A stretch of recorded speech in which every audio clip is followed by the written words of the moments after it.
अपनी जावा कोर्स के साथ। जावा के अपने पूरी की पूरी प्रोग्रामिंग को core Java complete Java course with notes में मैं आप आज हम बात करेंगे जावा क्या होती है। Java programming Java programming Java programming आजकल सभी के मुंह पर एक ही नाम है यार, जावा प्रोग्रामिंग। तो इंतज़ार किसका, आओ देखते हैं दी बेस्ट। लेकिन ये तो सभी बोलते हैं एब्सोल्युटली फ्री, लेकिन यूट्यूब पर तो सब कुछ ही फ्री मिलता है। अच्छा, लेकिन एक चीज़ है जो अभी तक मिसिंग है। क्या? एक ऐसी प्लेलिस्ट जो शुरू तो हुए बेसिक्स ऑफ जावा पर, लेकिन उसके बाद इंटरेस्टिंग सफ़र लेते लेते कुछ इंटरेस्टिंग रास्तों पर चलते हुए इंडस्ट्री लेवल तक पहुंच जाए। एंड आई नो हर एक वीडियो वाला ऐसे ही शुरू करता है, फिर लास्ट तक आते आते अपने पेड या प्रीमियम कोर्स देने लगता है। हाँ, लेकिन इंटरेस्टिंग चीज़ यही है। दो बातें, पहली, हम इस सफ़र को यहीं ख़त्म नहीं करेंगे और आगे लेके जाएंगे। Java as a back end developing language कैसे बनी, कैसे यूज़ होती है बड़ी कंपनीज़ के अंदर like Google, Microsoft, and simple भाषा में बोला जाए तो फैंग कैसे यूज़ करते हैं। एंड लास्टली कितना पैकेज है, वो भी तो इम्पोर्टेंट है। ओके, एंड दूसरी बात, interestingly this course is for, अरे यार मजाक कर रहा हूँ, फ्री यार, of course it's free, no money. तो आ जाओ। सो हाय एवरीवन, मेरा नाम अमन है और फ्यूचरिस्टिक कोडर्स पर आप सभी का हाथ जोड़ के हार्दिक स्वागत है। आज हम एक ज़बरदस्त जर्नी के बारे में डिस्कस करेंगे और जावा प्रोग्रामिंग को मास्टर कैसे करें, ऑफ कोर्स उसके बारे में भी जानेंगे, ताकि आप सभी की हाई पेइंग जॉब लग सके और अच्छी कंपनी में लग सके। ये नहीं कहीं भी, ऑफ कोर्स हमको अच्छी कंपनी चाहिए अच्छे पैसों के साथ। सो जानेंगे। एंड हाँ, एक छोटा सा हिडन चार्ज है जो शायद मैं बताना भूल गया, माय बैड। ये फंस गया। अरे रुक तो जाओ भाई, सुन तो लो। हिडन चार्ज क्या है? आप सभी को कुछ नहीं करना, सिर्फ रीति रिवाज फॉलो करने हैं। रीति रिवाज से मेरा मतलब like, share and subscribe please, क्योंकि बहुत मेहनत लगती है हर वीडियोस बनाने में। सो रेडी हो जाओ, क्योंकि आज हम जावा की दुनिया में कुछ सीरियस नॉलेज के साथ थोड़ी इंटरेस्टिंग बातें भी जानेंगे। ऑलराइट, सो जर्नी स्टार्ट करते हैं। सबसे पहले हम जावा के बेसिक से शुरू करेंगे। जावा की हिस्ट्री, फीचर्स एंड इकोसिस्टम के बारे में जानेंगे। और हाँ, जावा में हेलो प्रोग्राम लिखने से पहले भाई मेरा hello to do list follow ज़रूर कर लेना, वरना पता नहीं भाई दिमाग का ओवरलोड मोड स्टार्ट हो सकता है, जिसके दौरान 404 ब्रेन नॉट फाउंड आ जाए, क्या पता। सेकंड आएगा सेटअप करना। अब सेटअप करना तो मुझे नहीं लगता वैसे किसी को दिक्कत होनी चाहिए, लेकिन चलो फिर भी थोड़ा डिस्कस कर लेंगे इसके बारे में। इंटेल एक्लिप्स किसी का भी यूज़ कर सकते हैं, मैं पर्सनली एक्लिप्स का यूज़ ज़्यादा पसंद करता हूँ। फिर फंडामेंटल्स पे उतरेंगे। देखो भाई, जावा लैंग्वेज को समझना है तो फंडामेंटल स्ट्रॉन्ग होना ज़रूरी है। जावा का सिंटैक्स और basic concepts like variables, data type, operations and expressions, इन सब के बारे में पता होना बहुत ज़्यादा ज़रूरी है। ये बेसिक्स हैं, और बिना बेसिक्स के आपको पता ही है आपका कोड बिंदास नहीं चलेगा, तो इसके ऊपर ध्यान ज़रूर देना है। आगे चलते हैं। Control flow statements, for loop, while loop, do while loop, switch, if, इन सब के बारे में थोड़ा जानेंगे। मतलब एक तरीके से कोड पे लगाम कैसे लगानी है, कोड कैसे तुम्हारे लगाम के साथ चले, उसके बारे में जानेंगे।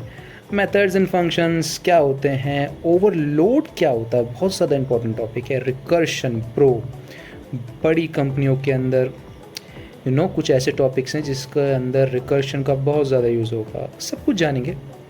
एनीवेज, आगे चलते हैं। Then comes OOPs, object oriented programming, inheritance, polymorphism, encapsulation, abstraction. भाई साहब क्या भारी भारी नाम है। सब के बारे में जानेंगे, टेंशन नहीं लेने का भाई लोग, सब कुछ जानेंगे आराम आराम से, कोई आफत नहीं। फिर आ जाते हैं थोड़ा इंटरमीडिएट लेवल पे। हाँ, कब तक बच्चे बन के रहेंगे, थोड़ा सा ये तो भाई 9th 10th 11th का बच्चा भी जानता ही है ना, थोड़ा बहुत तो आगे जाना पड़ेगा। एक्सेप्शन हैंडलिंग के बारे में जानेंगे। Try catch, finally, throws, custom exceptions क्या एक्सेप्शंस क्या होते हैं उसके बारे में जानेंगे। एक्सेप्शन हैंडलिंग से आपका कोड ओ नो से ओ यस में बदल सकता है। ओ yes. Collection framework, list, set, maps और इनकी इम्प्लीमेंटेशन। जैसे इम्प्लीमेंटेशन क्या होता है जानेंगे। इम्प्लीमेंटेशन थोड़ा इनहेरिटेंस से जुड़ा हुआ टॉपिक है, थोड़ा बात करेंगे। सो इम्प्लीमेंटेशंस क्या है, array list, hash set, hash maps, ये सब क्या होता है, इन सब के बारे में बात करेंगे। अगर आप लोग इंटरेस्टेड हैं तो प्लीज़ कमेंट के अंदर मुझे playlist on mastering of DSA के बारे में बात बोल सकते हैं, क्योंकि आई गेस जब कलेक्शंस के बारे में हम डिस्कस कर ही रहे हैं तो उसके बाद डीएसए एक बहुत इंपॉर्टेंट टॉपिक है, एक अच्छी हाई पेइंग जॉब का। एक अच्छी हाई पेइंग जॉब के अंदर they required both DSA as well as development. So एक पर्सन जिसको खाली डेवलपमेंट आती है और एक पर्सन जिसको वेब डेवलपमेंट प्लस डीएसए आता है, बहुत ज़्यादा डिफरेंस आता है। सो अगर कोई इंटरेस्टेड हो या आप मेजॉरिटी ऑफ लोग आप इंटरेस्टेड हैं तो प्लीज़ कमेंट के अंदर पिंग कर दीजिए। मैं आपको जितना जल्दी हो सके लिस्ट, अच्छी से अच्छी प्लेलिस्ट बनाने की कोशिश रहेगी। ठीक है, देन आगे मूव करते हैं। जेनरिक्स इन जावा, थोड़ा सा एडवांस टॉपिक्स की तरफ जाना शुरू कर रहे हैं। जेनरिक्स क्या होते हैं इन सब के बारे में जानेंगे, कैसे रीयूजेबिलिटी लाई जाए ताकि स्पेस एफिशिएंट बन सके आपका कोड। आईओस के बारे में जानेंगे, सीरियलाइजेशन, डीसीरियलाइजेशन क्या होता है, इन सब के बारे में जानेंगे। Lambda expressions, of course these are some advance topics जिनके बारे में हो सकता है आपने सुना हो, लेकिन मेरे ख्याल से कई बार कुछ चीज़ें मिस हो जाती हैं। तो प्लेलिस्ट के दौरान आपको लाइन बाय लाइन पता रहेगा इन चीज़ों के बारे में। Then comes multi threading and concurrency. Man, these are the topics जो एक बिगिनर और एक इंटरमीडिएट और एक एडवांस के बीच में डिफ़र करना शुरू कर देते हैं। आई एम नॉट सेइंग पूरा कर देते हैं, लेकिन हाँ शुरू कर देते हैं। Networking in Java, then Java memory and garbage collection, annotations. धीमे धीमे अब हम, अगर आप ध्यान दे पा रहे हो, धीमे धीमे हमारी गाड़ी बिगिनर से स्टार्ट हुई, इंटरमीडिएट से होते होते जैसे मैंने प्रॉमिस किया था, हम एडवांस कॉन्सेप्ट्स की तरफ जाने लगे हैं। एनोटेशंस के बारे में जानेंगे, अच्छी प्रैक्टिस के बारे में जानेंगे, कैसे करनी चाहिए। धीमे धीमे फिर हम स्प्रिंग की तरफ मूव करने लगे हैं।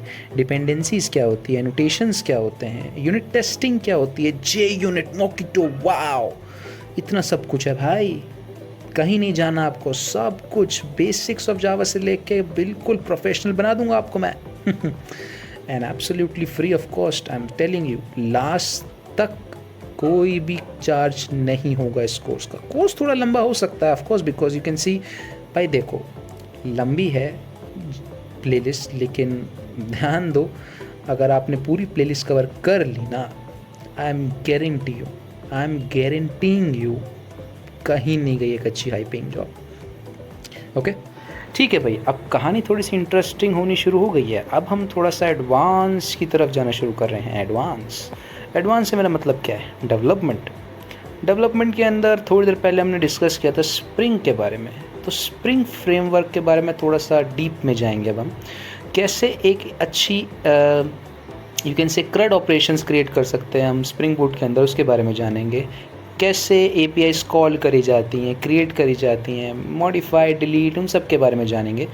एंड देन उसके बाद बहुत important spring security, JWT authentication and authorisation. Believe me, JWT बहुत ही ज़्यादा इम्पॉर्टेंट है। कुछ ऐसे समझिए, मान लीजिए आपने कोई रिक्वेस्ट हिट करी और उसको सब लोग देख पा रहे हैं, तो उसमें तो नुकसान है, क्योंकि अगर सब लोग एक्सेस कर पाएंगे तो प्राइवेसी लीक होने का डर है। ऑथेंटिकेशन एंड ऑथराइजेशन से हम जानेंगे कैसे कोई एक वैलिड टोकन के थ्रू कोई चीज़ एक्सेस कर सकता है, बहुत इंपॉर्टेंट है। कैसे सब लोगों की जगह जिसके पास वैलिड टोकन है, खाली वो उसको एक्सेस कर सकता है उस कंटेंट को, उसके बारे में जानेंगे।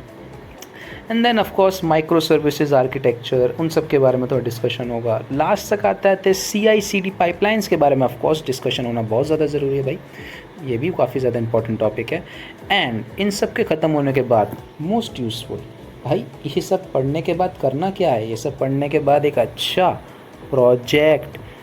प्रोजेक्ट के आइडियाज़, रिसोर्सेज, इन सब के बारे में बात करेंगे। बिकॉज आपने सब कुछ पढ़ लिया लेकिन कोई प्रोजेक्ट नहीं है दिखाने के लिए। इट्स लाइक दुनिया भर का ज्ञान तो है, बट क्या करोगे ऐसे ज्ञान का जब कहीं यूज़ ही नहीं कर सकते, है ना। सो एक अच्छे प्रोजेक्ट के बारे में बात करेंगे। एंड अगर आप लास्ट तक बने हुए हैं, देखिए कुछ तो आपके लिए भी इतना ज़रूरी है ना, आप लास्ट तक रुके हैं। सो हम आपको स्पेसिफिकली प्रोफेशनल प्रोजेक्ट कैसे क्रिएट करें। देखिए प्रोजेक्ट कोई हो सकता है CRUD ऑपरेशन पे बना कर रख दे, अब CRUD ऑपरेशन पे दुनिया बना रही है, उससे बात नहीं बनेगी। एक प्रॉपर प्रोजेक्ट जिसके अंदर CRUD ऑपरेशन साथ के साथ ऑथेंटिकेशन, ऑथराइजेशन, सिक्योरिटी, उन सब के regarding and pipelines and all that, सब के ऊपर एक छोटा सा प्रोजेक्ट क्रिएट करेंगे ताकि आपको एक आइडिया लग सके कि एक वेल डेवलप्ड प्रोफेशनल प्रोजेक्ट होता कैसे है। So that's it. अगर आप इंटरेस्टेड हैं तो 2 चीज़ों का ध्यान रखें। पहला, मैं प्रॉमिस करता हूँ लास्ट तक अगर आपने कोर्स कर लिया, आई गारंटी यू अगेन आपकी पक्का एक हाई पेइंग जॉब होगी।